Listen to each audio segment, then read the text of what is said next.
What's going on, my friends? It's me, Z, and today we're going to look at how you can improve your FPS in Valheim and make the game run more smoothly. First, we're going to look at the in-game settings, and then in the second part we're going to look at the Windows settings where you can change some stuff to make it run faster.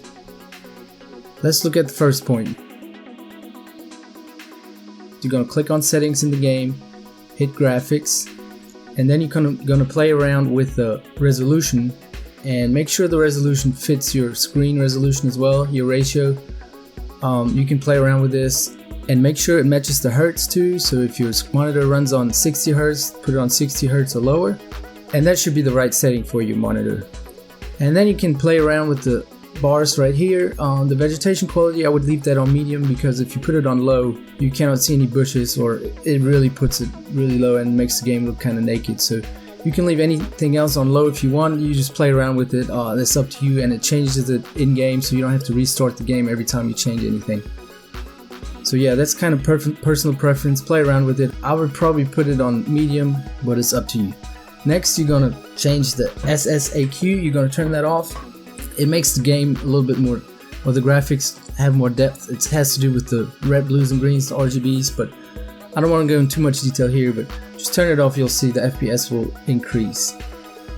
The next thing you want to turn off is the motion blur, and that's just, when you look left and right, it gets blurry, your vision gets blurry. You don't really need that, and it's going to take off some load on your GPU, your graphics card. It's really not necessary, it's just personal preference again. And then you want to turn off tessellation, and that process is kind of difficult to explain. We're not going to go into much detail here either. It basically makes your game look much smoother. Just turn it off, trust me, it'll make it run more smoothly. Alright, and then the next thing you want to turn off is depth of field. And what that is, it's basically it's a process that helps the program focus on different things, kind of like a camera or your eye, your human eye. If you focus on something that's in the foreground, you'll see it much sharper than in the background. But for the game, it's really not necessary, because let's say you hunt for deer or boar, for instance, and you see them in the distance, your focus will be on the foreground, and all you can see in the distance are like black dots or brown dots. I mean, not really dots, but you know what I mean. They're not going to be as detailed, and they're going to be harder to recognize. So you can turn that off, and it'll take a load off your GPU as well. You can also turn off chromatic aberration, but that's personal preference as well. I'll leave it on because I feel like it makes the game look better. VSync is automatically turned off, and I wouldn't turn it on either. So yeah, those are basically your main settings that you should have, or that you want to have if you don't have a strong CPU and GPU and you just want to make the game look good. And keep in mind, this is still an early access version, so it's probably going to improve over the future with some updates and patches, but for now these are the settings that I would recommend. Alright, next we're going to look at the Windows settings, because you can tweak a few things here that make it run better as well. First, you want to go to settings, and once you're in the settings, you want to click on the gaming tab, which is that one right there with the little Xbox logo on the left.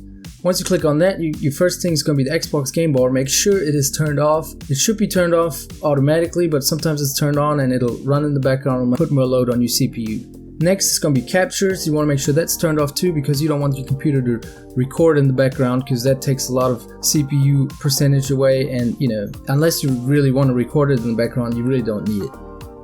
Next thing is going to be the game mode. Make sure that's turned off as well, because that'll drastically decrease the FPS if it's turned on in the game, especially if you have an early access version of a game.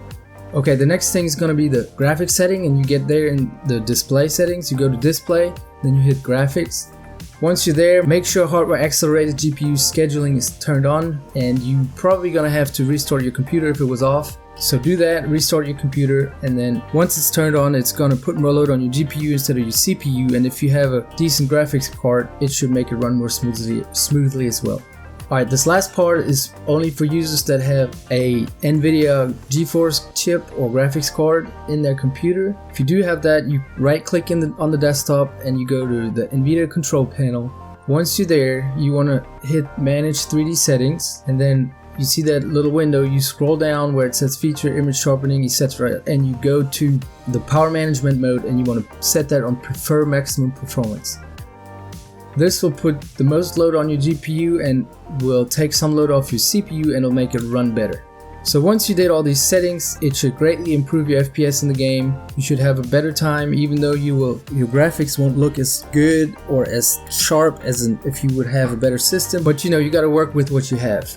This is all for today. I hope you enjoyed the video. I hope this helped you guys. I hope this makes your game run better. Please leave a like, and comments and questions are always welcome. Thank you for watching, and I will see you in the next one.